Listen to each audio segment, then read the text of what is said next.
Welcome to Couch Conversations with the Doctors. We are so happy to have you all join us tonight. What a wonderful day, the day after Father's Day. So, shout out to the fathers who are checking us out tonight and to my colleagues who are fathers. We really celebrate you and appreciate. I mean, it never ends. My kids are 26 and 28 and I still feel like they're babies. So it never ends.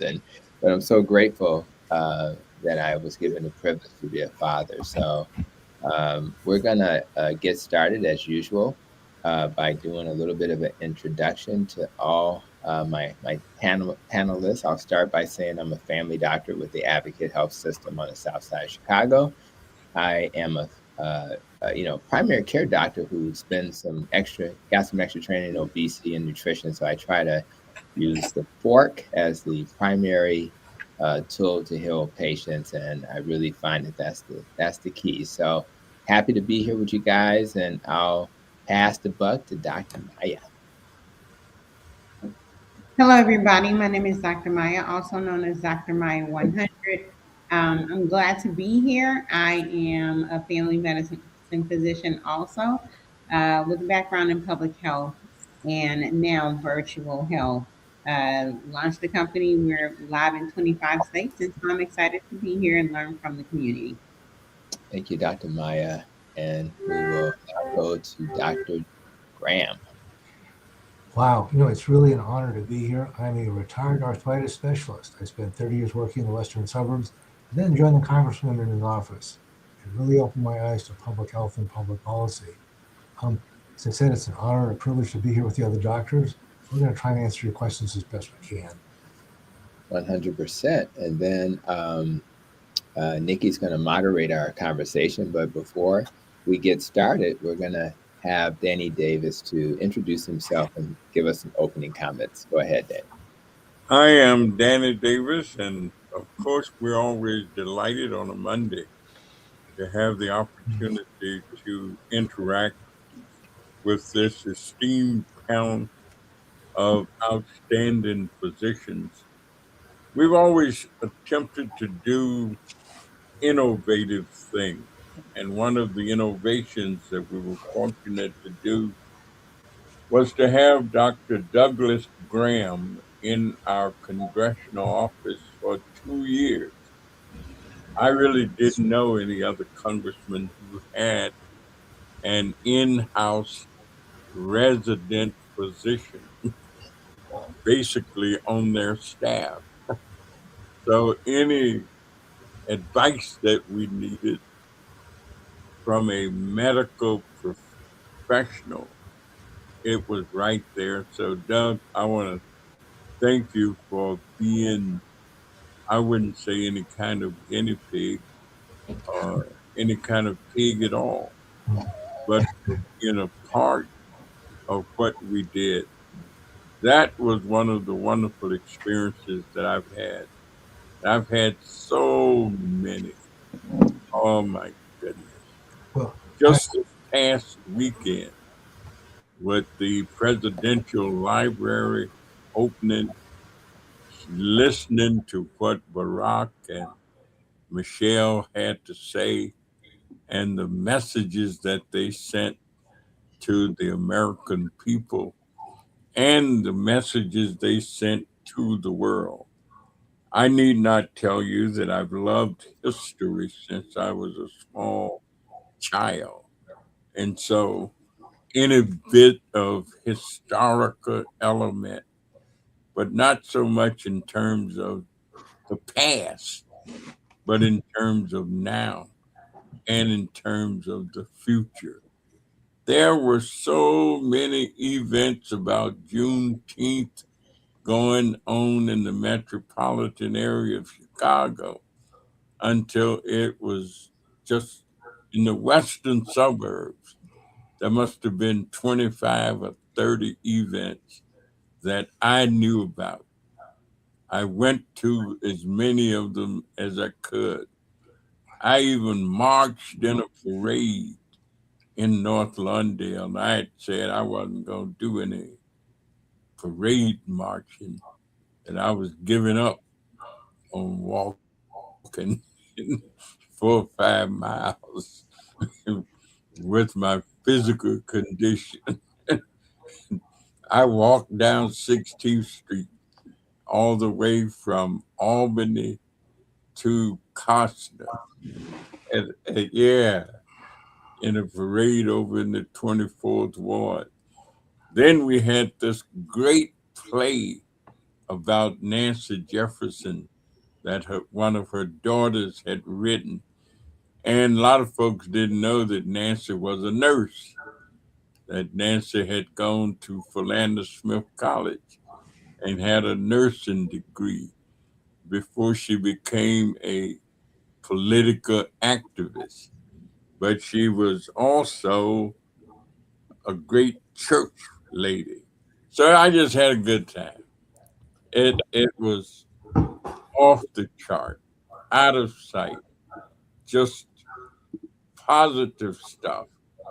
And I don't feel too bad. I just took my blood sugar thing a few minutes ago, and Dr. 100, I try to check that and check my blood pressure and stuff, and it was all right. So let's have a great discussion. It's good to be here. Love it. Thank you, Congressman. Data, what you don't measure, right? You don't know. So I appreciate that. So Nikki, we can get this party started. I know there were some questions that came up from previous conversations. We could always start there and go from there. So I know one of the questions, you want to tee that up or you want me to?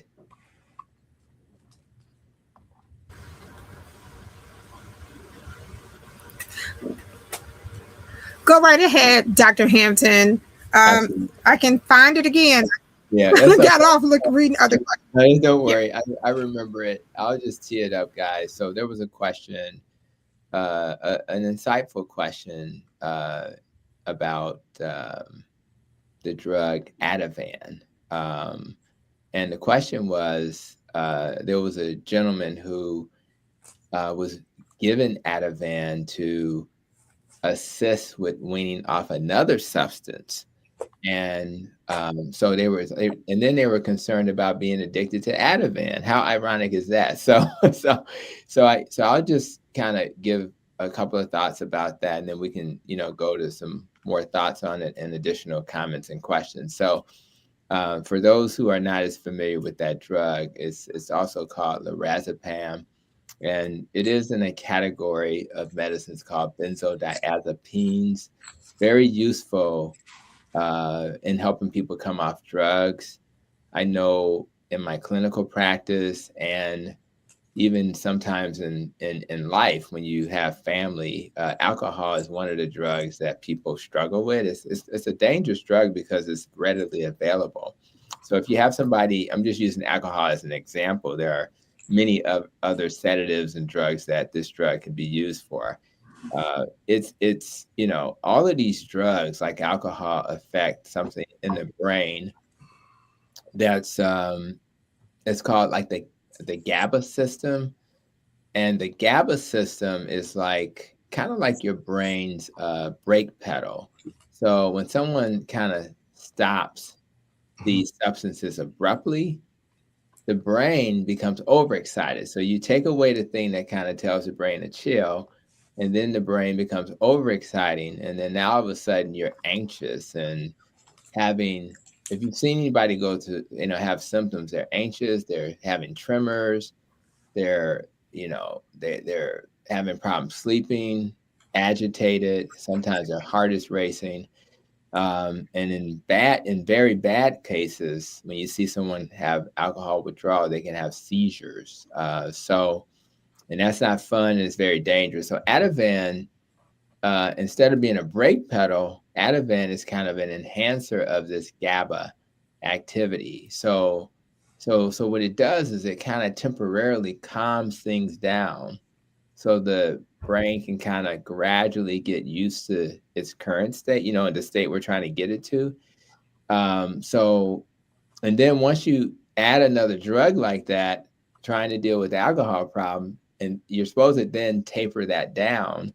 So you shouldn't start high on the dose. You should keep it as low as possible, and then you taper it down over time. So, but the problem is this: when you have a drug that is supposed to be there to help calm you down and make you feel better, then you kind of like that feeling. You're like, ooh, that feels good. I don't feel anxious. I don't feel stressed anymore.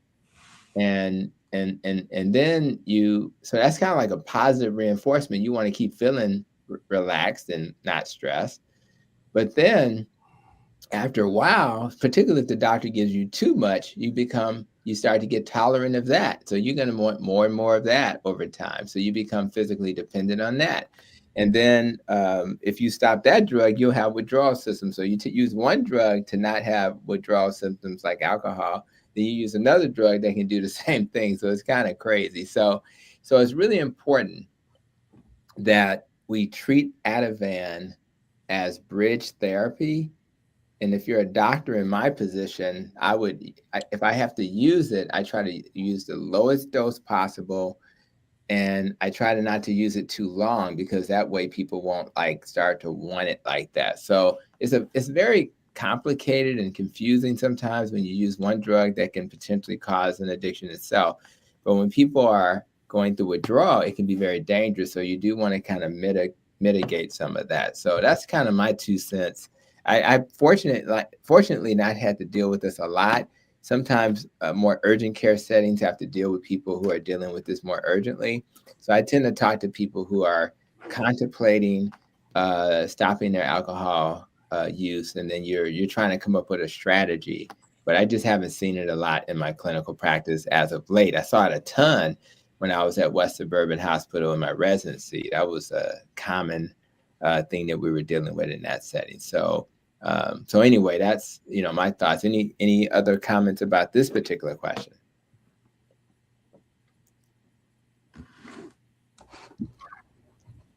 Dr. Graham, go ahead. No, I was just going to say that I've used it sparingly in my experience for just those reasons. And, but sometimes it's necessary to do that, to go from a dangerous situation to a less dangerous situation. So I like to think of it as like a bridge, temporary bridge, to get you from one bad place to another place so that you can get to a safer place. I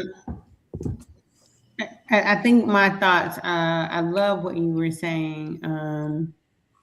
And Ativan is one of those things used for different things: anxiety disorder, alcohol use disorder. It's a plethora of things, sometimes insomnia. But the reason we don't like to use it long term, we use it short term, is there's a thing called tolerance. Say I was using it for something like alcohol use disorder.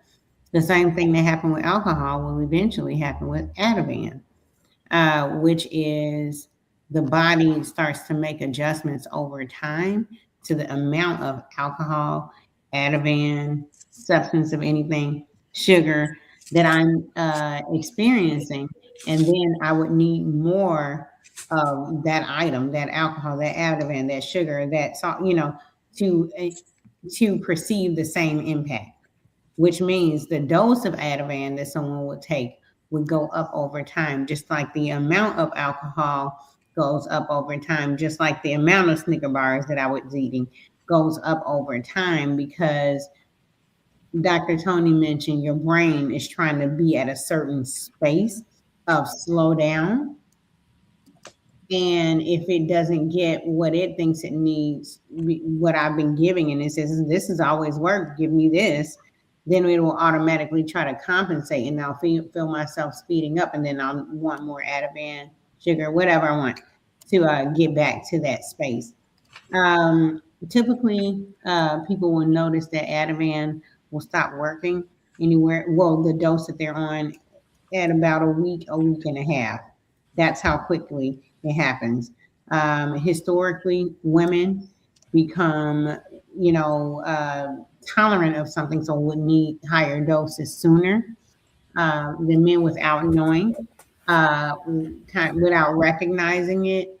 And if there's studies that show if you're one of the people, and a lot of times when I first got into medicine, I was like, well, why is a person doing that? A lot of times environmental factors will play in, but there is, in fact, proven links to genetic factors that make a person more predispositioned to experiencing substance use than others. So if my dad experienced substance use disorder, I'm 40% more likely than the average person walking around to experience substance use disorder. So those are some things that I would add on. Excellent. I love it. Nikki, any other questions before So we want to go? say hey to Bonnie. So I want to say hey to Bonnie Smetley, who's here with us. She says, good evening to everyone. Mary Ballinger is here. And Mary Ballinger says, good evening, everyone. I hope everyone enjoyed the wonderful Juneteenth celebrations as well as the Father's Day for all of our dads. So definitely want to tell her thank you for sharing just as well. She also sends much love, and I send much love back. I want to say hey to Sheila Boxton, who is here with us just as well. I want to say hey to Alderman Pat Dow, who is here. Hey, and President Carrie Still is here with us just as well. Well, Dr. James Miller just joined us, and that's the man who says that I threatened him to be here on Mondays, but he seems to be on a little late today, but I knew he was going to make it. I want to say thank you to Dr. Miller for filling in, for going over to Alderman Mitt's office on behalf of the congressman to talk to the men who were there about Men's Health Month. And we want to say thank you so very much for educating the men on men's health. We do have a few questions about men's health just as well. So those questions start with, what exactly should men be tested for? So anybody who wants to answer that, you guys can grab it. Well, I think that there are obviously many. We have basic functions, and we have, and there are normal values and normal behaviors that have been established. Your blood pressure, your blood sugar, if your eyesight, your hearing, your energy level, all these are things that men should be tested for. They're norms that would say, yeah, you're functioning okay, and help you to understand that, okay, everything is functioning for you normally, or they're not, and give you some idea about why not, and hopefully that you'll be speaking to someone who can help you to find out what's going on and get a better idea. I think the major thing that my experience with men is that men, for some reason, have this lack of affinity for doctors. Wow. Are you being polite or? Yeah. So, whenever I get to talk to men, I always tell them they need to get rid of that first. That they need to get rid of their lack of affinity for doctors, because doctors are there to help them and not to hurt them. And so, establishing a good relationship with a good primary care doctor is really one of the most important things that our men can do, and that makes certain that you check in with that primary care doctor on a regular basis, and so he get to know you and get to understand what's going on with you, and you get to know him, so that you feel comfortable about sharing what the things that are bothering you, whether it's something that is that you really don't like talking to other people about, but that's an important relationship. And so I think if men can develop that relationship and carry it on, I think it will help to help them to be able to maintain good health, and because they can, that process of in that relationship, you're getting information, you get your question answered. You get to know the person, that you're trusting information that you don't want to have anybody else to have with. And so those are just things that men need to do in order to be healthy. Outstanding. Well, Dr. Miller, I have a question for you. And I'm sorry. So and it's quickly, Black men, and I know you talked about the testing that should happen. But African American men are disproportionately impacted by prostate cancer. And about 70% of them are more likely to be diagnosed. And that's probably twice the amount of their white counterparts. And African American men also have a high number of them who actually die from this disease. How can we make this a more friendly test, or make it more friendly for men to be tested, or to remove the fear or the stigma behind having the PSA test? Yeah, it's over the years, this has become a more pleasant test for men to be tested. I mean, at one time, there was no PSA, and it was a finger test, right. And men really did not like that. But the PSA is just. Well, women don't like the mammogram either. Women don't like the mammogram either, but we're there. Yeah, that's the point. So. So it's not a test that's that is that uncomfortable. I mean, it's like I said, it's a simple blood test. So as long as the blood test come back normal. I mean, if it does come back abnormal, then there's some other investigation that will be necessary. But it is not a difficult test. I think it's just a matter of, and the matter is that we need to make certain that men get this test early and as often as needed. Is recommended. I think oftentimes the problem is not that the frequency of the cancer is a problem. It's detecting the cancer at a time when it can be treated and effectively and get a good outcome. That's one of the biggest problems that we have with African American men and prostate cancer. So really quickly, I wanted to interject. Joe, let me read this question really quickly. We have a gentleman who just sent a question. He says, I'd like to stay anonymous. He says, Congressman Davis, I really want to thank you for this. And I want to thank you all for having these discussions on Mondays. I drop in and out, but I'm so glad I had the opportunity to drop in today. My PSA about 3 months ago was a 6. I have been afraid to go back to the doctor. I want to say thank you. Are there any of the doctors here on the panel that I could possibly see? I'm afraid because I'm unsure if I can trust the physician. When I looked at my chart, it says 6.4. Well, we're going to leave that open to some of the doctors who are in practice now. Yeah, right. One thing. No, that there is still Project Brotherhood. If he's an African American man, they have a clinic in Woodlawn, and so that might be the most comfortable place for him to go. If he's a black man looking for people that are sensitive to black men, and I'd have to check, but it's been in existence in the Woodlawn Health Center right off 63rd and Woodlawn for years. So they have black doctors, and they know how to deal with some of these issues, and they do community outreach. So there is a clinic that actually has people, not just doctors, but they do have gentlemen in the clinic that can relate to some of the issues that black men experience. So Project Brotherhood, and I assume it's still going on, would be a good place for them to go. And I can check while we're talking to see if it still does exist. Yeah, I'll just add that, you start with, what does that number really mean? Is it elevated or not? So it's all about, you start with your age, right? So a person that's young, between the ages of 40 and 50 or so, probably should have a number in the 2.5 range.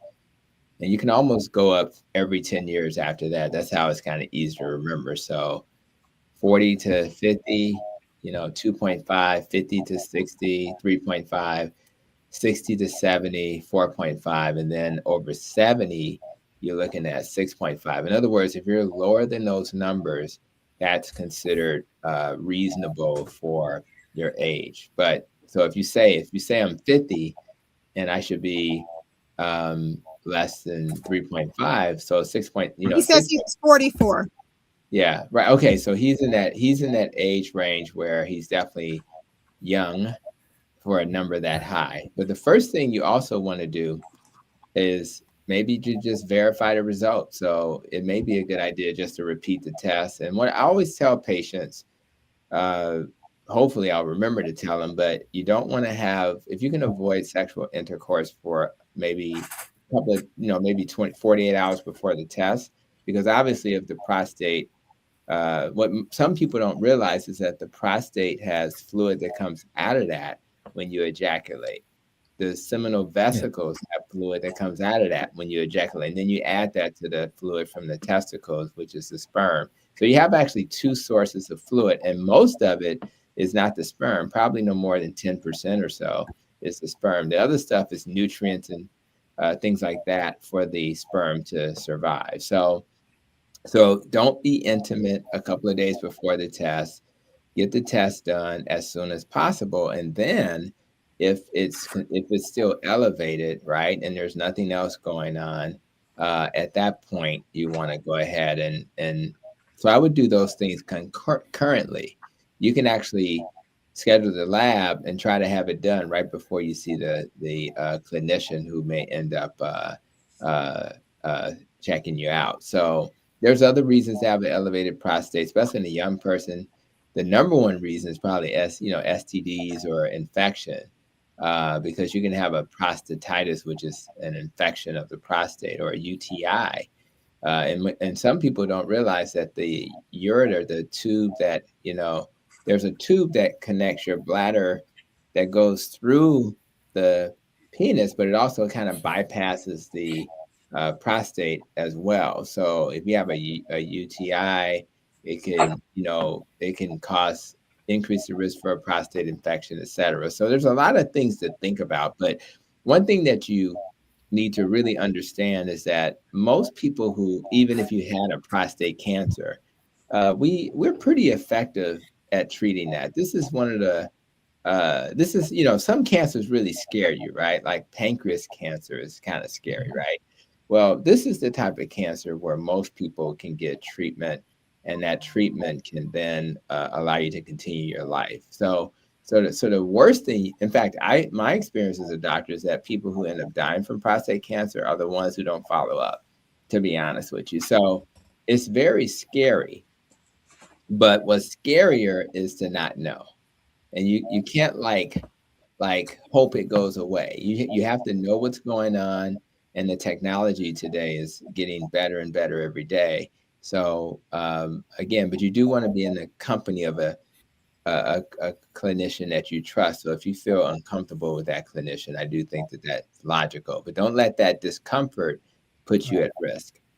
Yeah, I think that's one of the important things, is not let fear control your behavior and your relationship development in terms of physicians, because fear generally will send you someplace that are going to cause you more problems or delay you getting the necessary help. But I've, over the years, I've found that when men have a little apprehension and a little fear, that oftentimes when they sit down and talk to a doctor or talk to a person who maybe have had prostate cancer, or a person that knows other folks that have had this issue, so that they don't, it's this mystique that I got cancer kind of thing that really kind of hit people right in the face, and they don't know how to respond to that. And so when they get a test that says that you may have this problem, and obviously there's going to be a reaction. We understand that, but I think that if you can kind of take that situation and be more positive about it, in the sense that don't let the fear control you, but let your action lead you to getting something done that can help you to live a normal lifespan and have a normal functioning life, is the most important thing. And I love that we have so many men on the call and we're talking about men's health. I'll just put in my point. I may have to hop off, but I'll just put in my point for another meeting. But the other most common cause that I've seen of why that prostate-specific antigen is what a PSA stands for. Uh, and your prostate, it sits in your pelvis and it can be spongy. Sometimes it gets hard over time, and that's why your doctor, and sometimes it gets nodules on it, right? That's why your doctor is doing the digital exam. Now, going to the most common reason I've seen it come up for people that come to my office is sometimes a digital exam or some kind of manipulation is back there so close to the time they draw the labs. What happens is if it's like a, I learned it's like a sponge, and then you push down and you squeeze some of it out. Squeeze some of the PSA or prostate specific antigen out. What Dr. Hampton was explaining is if it comes out, it goes into the bloodstream. Then when you draw the blood, it's up. That's one of the reasons why Dr. Hampton was like, go back and check it again, but do it concurrently. Because the other thing, tied to what we were saying about uh, substance use disorder experience is family history. One of the things that leads you to know when to screen, who to screen, how fast to screen, how often to screen is just simply asking, hey, what was your father, brothers? What's your family's experience with prostate health? Another conversation that I think a lot of people need to have early with their families and often. Thank all the men on here talking about men's health. I love it. Joe, you had something you wanted to share? Yeah, and provide more context moving forward. One, cancer is a disease that occurs in a certain part of the body. And so sometimes people hear people talking about prostate cancer versus breast cancer, and the doctors can confirm this. Cancer is cancer. It occurs in different places in the body, but ultimately is an uncontrolled growth of cells somewhere in the body. So that's the general thing that cancer is. But it's typically happens in some space or organ. It could be lungs, it could be the prostate, it could be the breast. But that's what cancer is. It's an uncontrolled growth of cells. But what happened, and actually it was a doctor in Northwestern that developed the PSA test. And he found over time that increasing levels of this prostate specific antigen had a direct correlation to men having cancer. So that's how it all came together. And it was typically a higher score and a score above 10. I'm also speaking to someone that had prostate cancer and is a prostate cancer survivor. So for me, my doctor saw gradually my prostate or my PSA starting to go up. It was under 4, but then it went over 4. Then it went over 6. Then it got up to 8. Once it got to 8, they decided to do a biopsy. And that's an outpatient procedure. So I went in and they took specimens from the prostate to see if there was cancer in any of the specimens.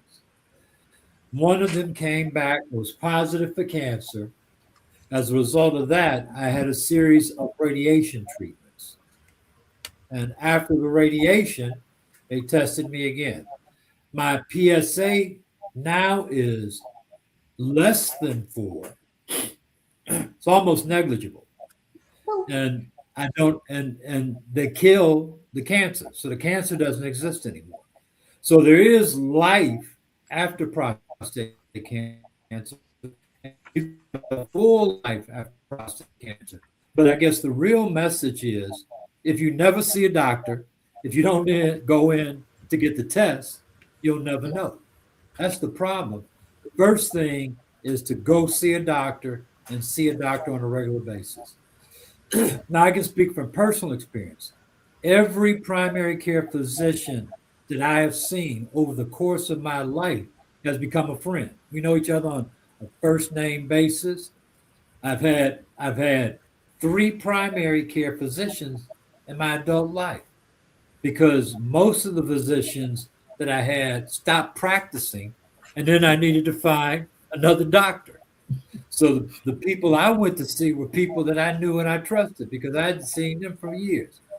And ironically, the doctor, my current doctor, is a friend of mine who is a doctor at Rush. And when I worked at Rush, I worked with him. And when my doctor told me he was retiring, I knew the doctor I was going to go to. So you build this relationship, and if you build a relationship with somebody, then you have somebody you trust, you can see, you can count on, and you may get counseling for other things as well. But that was my journey. Awesome. Awesome. Want to say hey to the guys in the garage. They sent me a message and said, don't forget them. They're here watching. Also, the Core Center is here. Of course, they're working, but they are watching just as well. Want to say hey to the Chicago Fire Department, our engine company, who taps in and listens to us and watches us just as well. Want to say hey to Q over at the Black Fire Brigade. Thank you, Q, for always tuning in as you do. And also, hey to Terry Winston, who is here with us as well. Want to say hi to Dorothy Murphy, who's here. She says, good evening, everyone. And Yolanda Williams is here, and she's saying good evening just as well. Well, Dr. Maya, you said something about know your family history. EPH. That sparked a question. And that question that was sparked was from a young woman. Stephanie says, they usually ask us, we are usually asked our history about our parents, and they focus on your mother. Did your mother or your grandmother or anyone in your family have breast cancer or hypertension? But there's never a question that says if your father had prostate cancer. If your father had prostate cancer, should women be getting checked for anything, even though we don't have a prostate? Does that relate to us as their daughters in any way? I think that's a great question. It is. Can you hear me? Yes. So for my patients, if a woman had, if a woman had prostate cancer, if a woman's father had prostate cancer, specifically what usually makes me want to go on and check and dig more into the other family members, breast, ovarian, pancreatic, colon.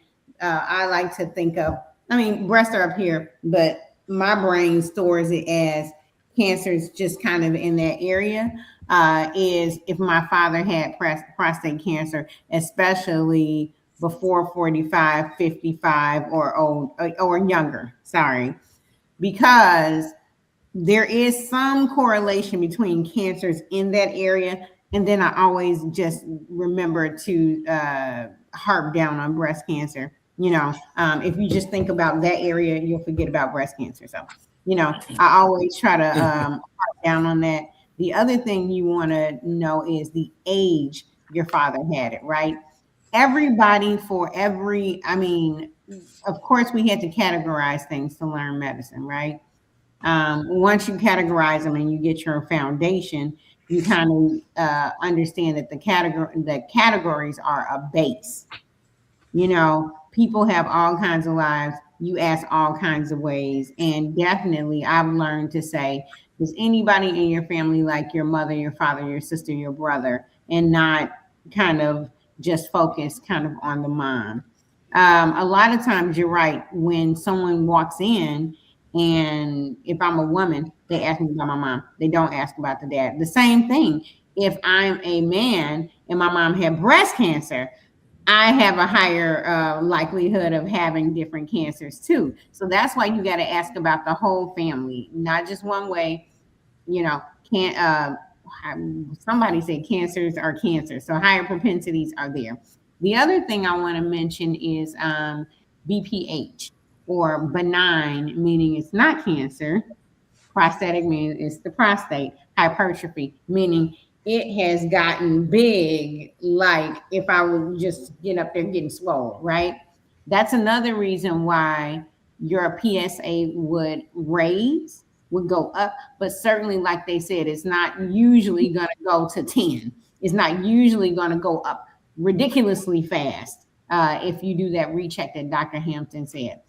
And then the other thing I want to mention is a lot of times when your doctor is asking you, like, hey, remember when you were younger and your urine was like the arc of the McDonald's sign? Has that arc flatlined? Do you have a little drill? That's what Listen, that's my medical term. That's how I ask it, Dr. Miller. And has that arc flatlined?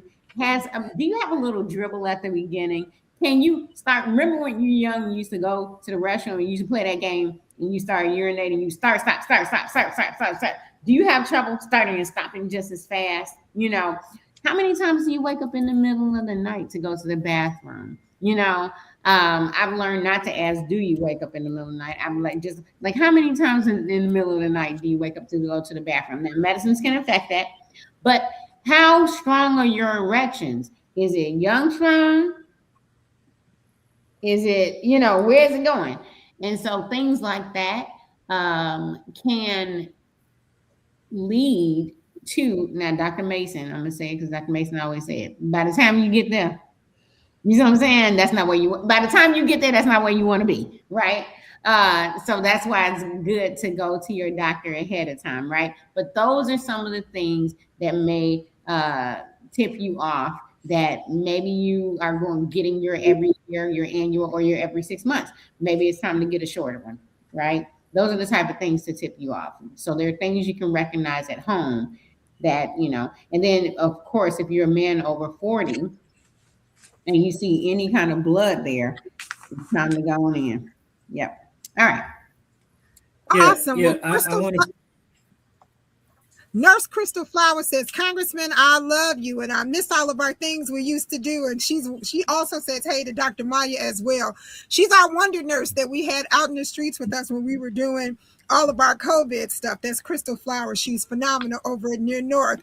Crystal says, I love the PSA conversation. And Dr. Maya, I love the animation you did about the urination and the dribble. But tell the men that can also happen if they have diabetes. Stop playing. Go get checked. So very good.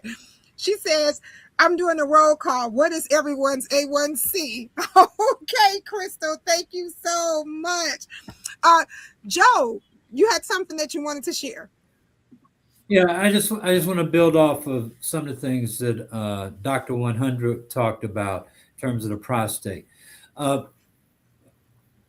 The prostate is like a walnut-sized gland. So, and it's up under the rectum, and it impinges, at least it bumps up against the bladder. So what happens over time as the prostate grows and gets bigger, there's less room in the bladder for urine. You used to be able to hold it longer, something like that. The bigger the prostate, if you got prostate problems, then it's likely that you're going to also have more frequent urination because the bladder will fill up faster just because the prostate starts to grow. So it's like the size of a walnut. But remember that if you get something that starts to push up into it, it can get bigger and bigger and bigger. And so you may experience and that's what Maya was talking about. That's what they call benign prostatic hypertrophy. It gets bigger. And that's typical for older men. You talk to any man over the age of 50, and his ability to hold his urination for long periods of time dissipates over time. You have to go more often. And so that's a whole different condition. And that can be managed and treated also with medication. But if you have a cancer, that cancer can become a lot bigger. And it could get big enough if you're not seeing a doctor regularly, so that you're going to have major problems with urination and may not be able to urinate and not know why. But it's because the prostate has gotten so long that is sort of blocking or impinging that area so that you can't urinate properly anymore. So it's not something to play around with. And that gets back to, that's why it's important to see a doctor routinely. Because if you see a doctor routinely, you get the annual examination and the annual test, it's more likely to be captured over time, like mine was, than if you see a doctor sporadically. Awesome, Joe. Well, before CPD calls me out, because they just sent a crazy text that we didn't say hi to them, want to say hey to the following districts since everybody wants to be heard. That is 3, 5, 7, 11, and 15. We know you guys are here and watching, but we know you're working. So we want to say hey. They are actually thanking the congressman for the conversation about prostate. Well, it's Men's Health Month. June is Men's Health Month. And this was an open conversation tonight, but I think you guys as the community framed the conversation. And that was the reason for Couch Conversations. It's to frame the conversations. Well, Nurse Tiffany is here, also from near north. That's Tiffany Brown. She is here just as well. And she was one of our angels. And she says, I see you waving at me, Dr. Maya. She says, I would like to share something just as well. She said, Congressman Davis is such a unique congressman. He made sure that we were in the streets and taken care of when we were doing COVID injections. My favorite, she says, even though I know we are talking about prostate, I got to mention my favorite injection site was 2. One was at the church on Chicago Avenue in Central, and the second one was in front of your office when you had the Michael Jackson perform for us. Thank you so much, Tiffany. She also says roughly 1 in 3 adults go untested for colorectal cancer. I just want to make sure that our African American men are making sure that they get tested for colon rectal cancer. It's a simple test. And if you go in early enough, they can remove polyps. But if our doctors could have just a brief conversation about that, it would be great. Black men are notably are higher in death rates from this disease just as well. Thank you so much, Tiffany, for sending in those stats. Well, don't all of you guys answer that question at one time? I'll wait. I got to hop off, but I'm just going to say, listen to King T'Challa. So I'll talk a little bit about it. And this is a situation where very often you cannot tell what's going on internally until they're very, very far advanced. And so that's why we have these tests to detect it at early stages. One of the more routine tests is to see if you have any blood in your bowel movements. That's a very simple test, doesn't hurt, doesn't have to be embarrassing. Give you a card, you put something on it, and they can develop and they can tell you whether that's going on or not. But there is a time in life where they actually have to look inside your colon. Now, they'll put you to sleep for this, so you won't feel anything. But because it's such it's a long tube that goes from one side of your body all the way to the other, you can't feel what's going on internally, and they actually have to look. And if they see something, sometimes they may have to take a piece of it to look at it underneath the microscope, because they just often can't tell by looking at it whether it's abnormal or just or safe. Generally, that starts in your adult years. And there's a frequency of having this test that they have determined over time, and it will stop in your older age if nothing's been detected. But this is one of the things of, like Dr. Mason says, by the time you have symptoms, by the time you have constipation, by the time you notice you have blood in the bowel movements, by the time you see the bowel movements get really, really small like a pencil, it may be too late. You want that checked early so they can detect it, because the early treatment is much easier on you and your family than treatment when it's at its later stages. Yeah. Awesome, Doug. Awesome. Go ahead, Joe.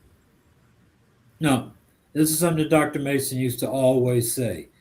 No disease produces a symptom in its earliest, most treatable state. It doesn't produce a symptom. You won't even know it's there. So it's something that's growing inside of you, and it will produce some pain, some bleeding, a problem once it's grown to a point where it's causing a problem. That's why you need to see a doctor regularly. You don't know you just can't tell by the way you feel that something that doesn't belong there is growing inside of you. If you see a doctor every year, there are tests that can catch it early. Those tests will allow them to do whatever they need to do to eliminate the problem. But if you wait too long, there will be no tomorrow. So I'd like to add just one more thing, Joe. All those people who are physicians in the medical space understand the difficulty of finding it late. And so that's why these tests like the PSA and the test for blood in your bowels were developed so we could have early detection. So this was done based on looking at people, looking at the history of the diseases, and trying to figure out what we could do to find it early when it's easier to treat than late. Lots of very, very careful, studied work was done to determine this, and it's for everyone's benefit. This is not what I call profit oriented. This is like selling you something that might help you. No, this is something that's really going to help you. Simply awesome. Simply awesome. Well, Sheila shares that she's had both breast cancer and ovarian cancer. Also, just want to remind you guys, Chadwick Boseman, who Dr. Maya was talking about, who was from the Black Panther, he transitioned at 43 from colorectal cancer.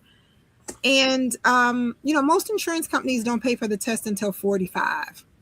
So that's something that we need to look into, or a conversation that you need to have with your doctors to ensure that you are healthy. So with that was Maya's reference to King T'Challa. Yes, that was his name in the movie Black Panther. But his name is actually Chadwick Boseman. Chadwick Boseman. Yes, right. Absolutely, yes. It left us too soon. You're absolutely right. Well, of course, we do have a question about how important is the A1C test?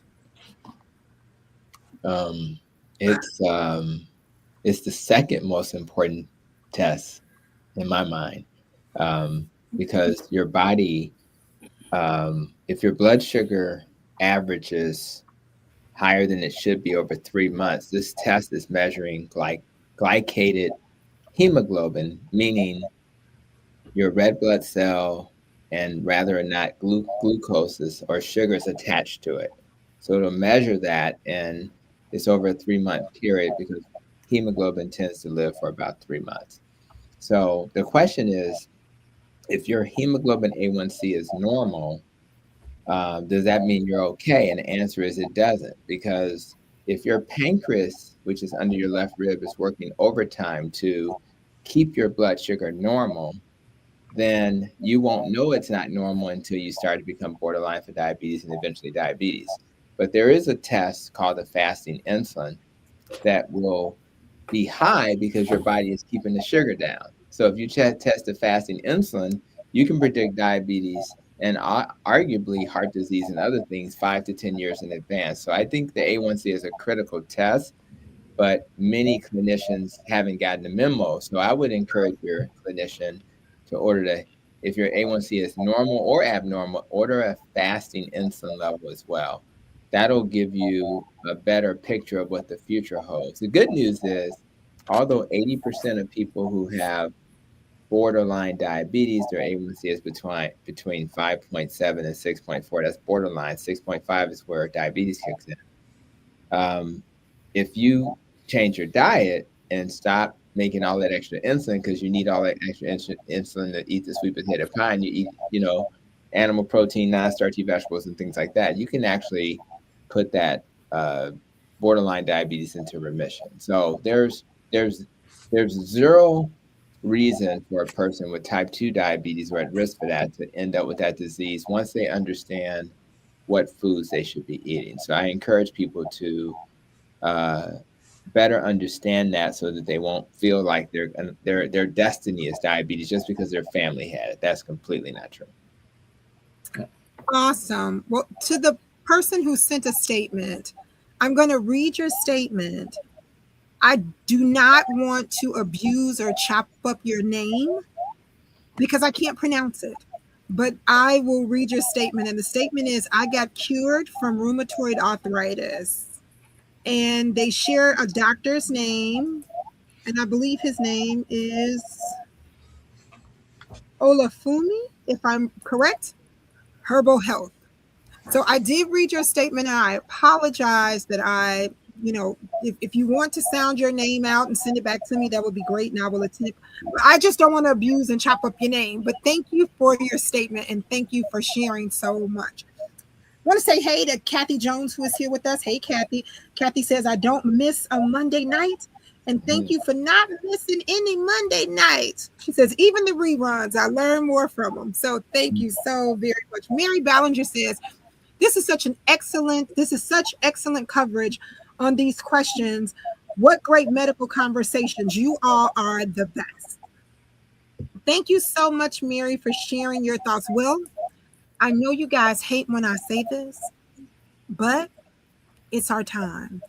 And there are some additional questions out here, and I thank you guys for sharing your questions. I'm going to take one last question, and that last question, and then we'll go into our Until Next Mondays. And this question specifically is, how important is stress with Black men?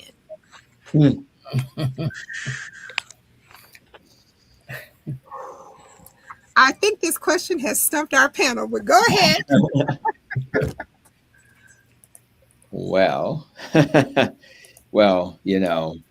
this is what's cool about this question is that it's kind of an equalizer, because the perception is that hardworking Black man that works for environmental services at the hospital is going to be under more stress, because when he leaves his house, he'll go to a neighborhood where maybe you hear gunshots at night, and maybe in a dysfunctional marriage, or having all the issues that come with being in certain social economic states. But I would argue, to be frank, we just lost a doctor in our health system who was just about 71.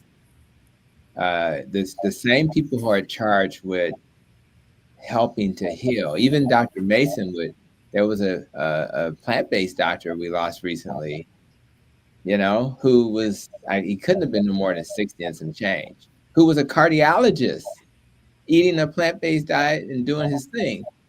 And it wasn't about the plant-based diet, it was about stress, right? So even the educated, well-resourced people like ourselves, many of us on this call, have to think about stress. So it affects all of us. And you can argue people of color may have a bigger journey. You can argue Black men have a bigger journey. But ultimately, we all need to think about it, because if we don't learn to manage stress well, then we won't succumb to the things that go off the rails when you're under stress. One of the things that one of the reasons why your insulin level may be high is because of stress. Because your body one of the stress hormones, cortisol, when you're under stress, it will force your body to make glucose or sugar to then manage the stress, because you need energy to deal with stress.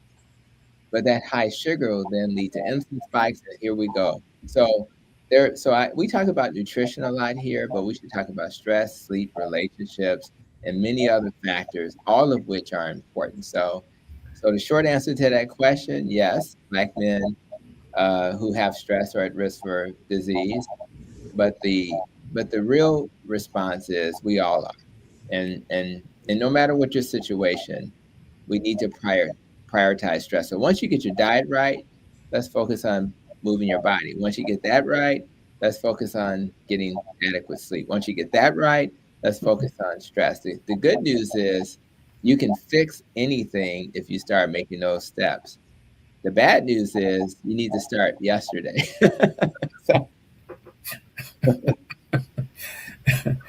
Wow.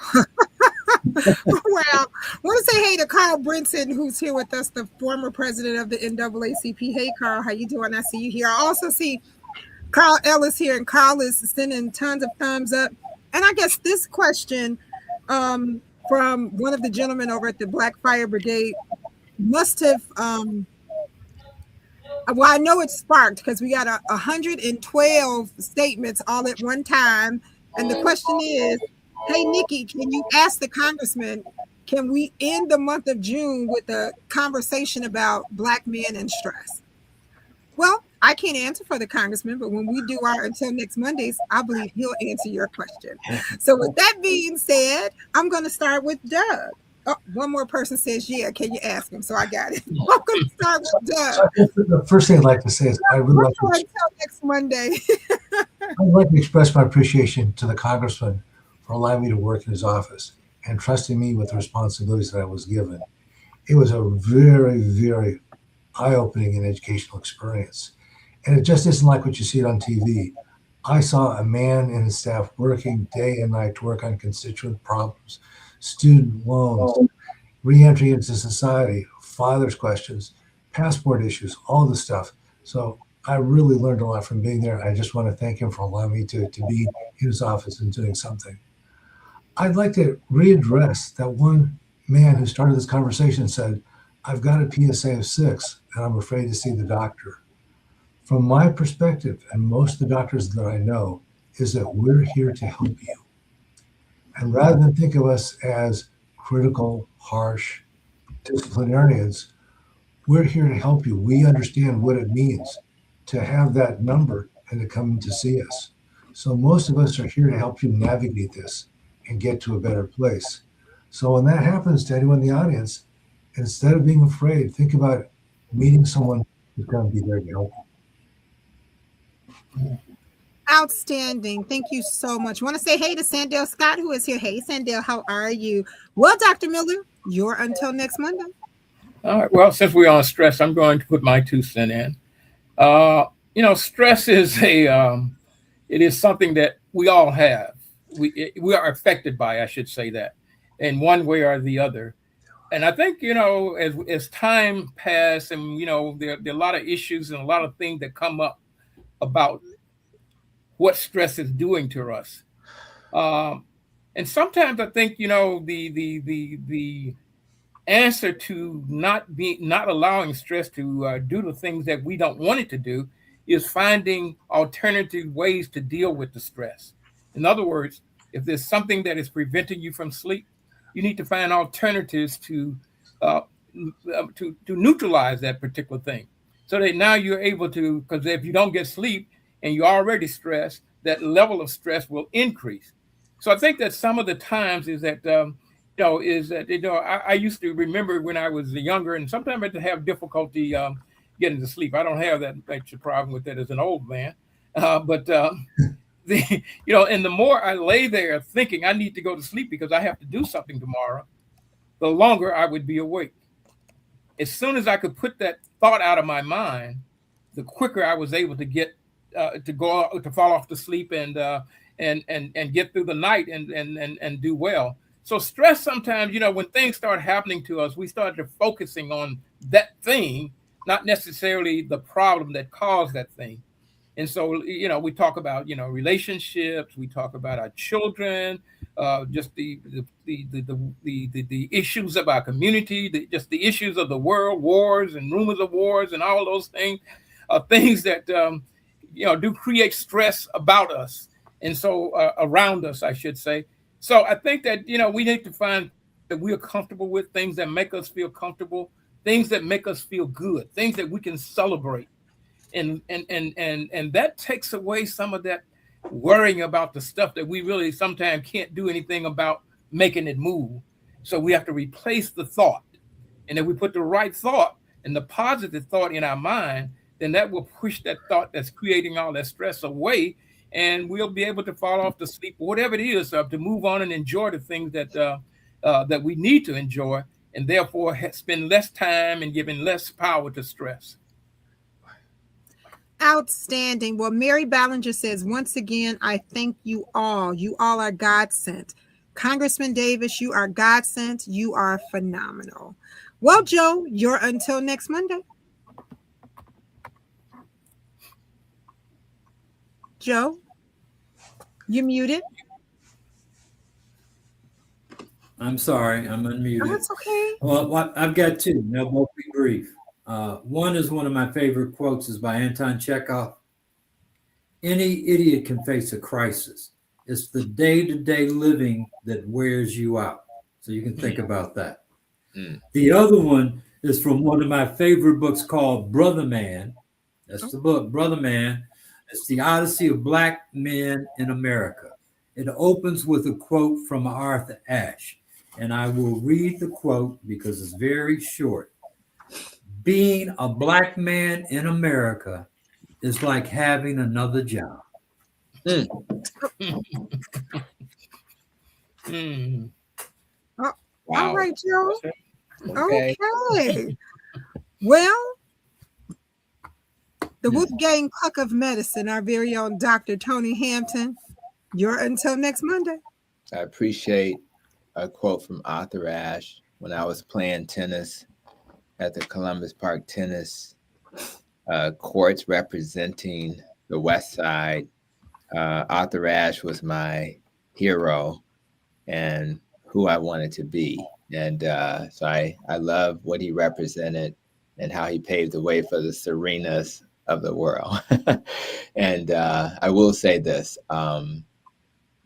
I think it's important if we keep this stress theme, how important stress plays a role in just disease in general. And yes, in communities of color, we live in a chronically stressed environment. And it affects you emotionally, it affects you biologically. And we have to understand that if we're stressed, don't be surprised.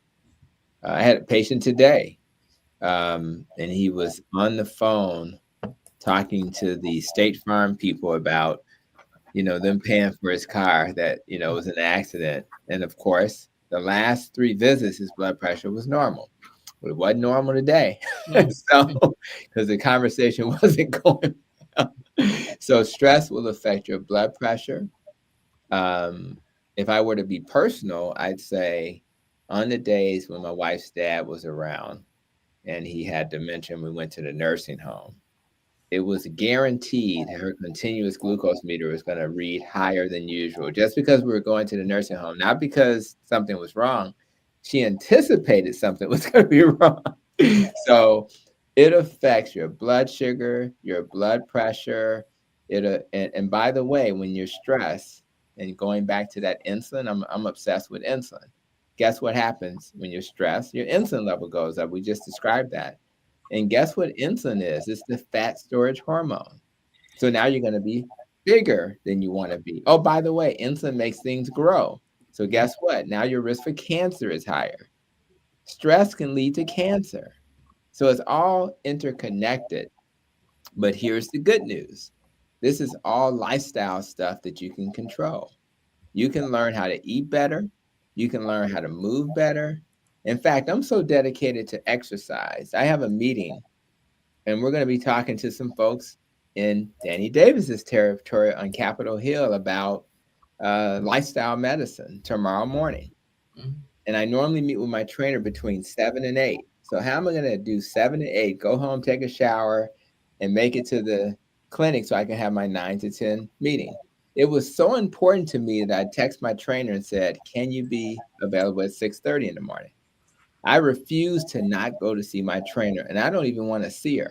But I'm going to see her because these are the sacrifices that we must make in order to become who we want to become. So I encourage all of you to understand life is a big struggle, but the bigger struggle is not acquiring the skills to get through life and to live a healthy life. So is it hard? Yes, but it's harder to be sick.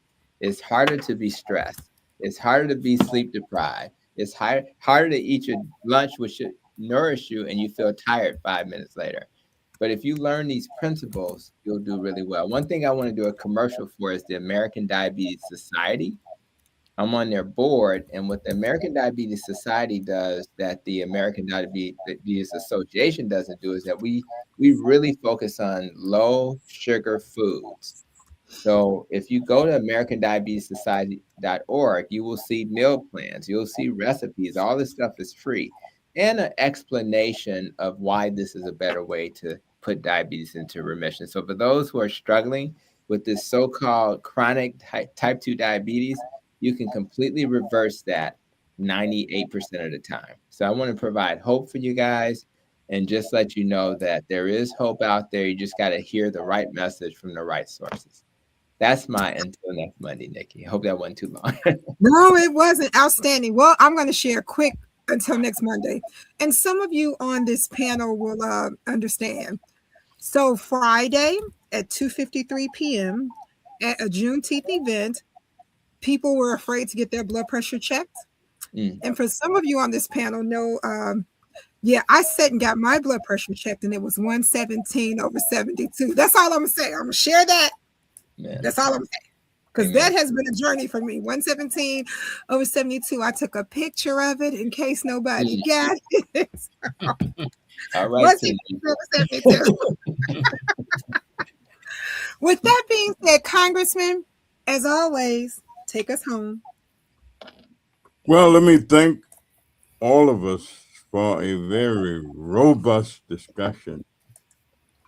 And of course, I'm in the process of archiving. That is trying to put together information and running through records and all of that. And I ran across something that I wrote in, must have been the early 70s. And it says that I have lived in a poverty area during the past 16 years and have seen firsthand what happens to a community when the residents have and are exercised little or no power in the determination of public policy. The west side of Chicago is characteristic of many communities that I have visited and worked in throughout the country. There is a high concentration of poverty, high unemployment rates, poor housing, poor schools, very little internal economic, political, or social control, and heavy reliance upon a system of social and economic welfare. However, in spite of these adverse and difficult conditions, there remain individuals and groups of citizens working with determination, fervor, and zeal to enter the decision making arena and change the image and plight of their communities. And so, as we talk about the status of Black men's health, I remember the 60s when so many wonderful things were going on. And I remember that we had a little saying in a song, especially in the South. We would say, Mammy, Mammy, tell me why was a Black man born? Somebody had to pick the cotton. Somebody had to shuck the corn. Somebody had to fight for freedom. And that is why a Black man was born. And so freedom comes in many different ways. We always say that knowledge is power. Knowledge is power. And when you exercise the utilization of that knowledge, then that becomes real power.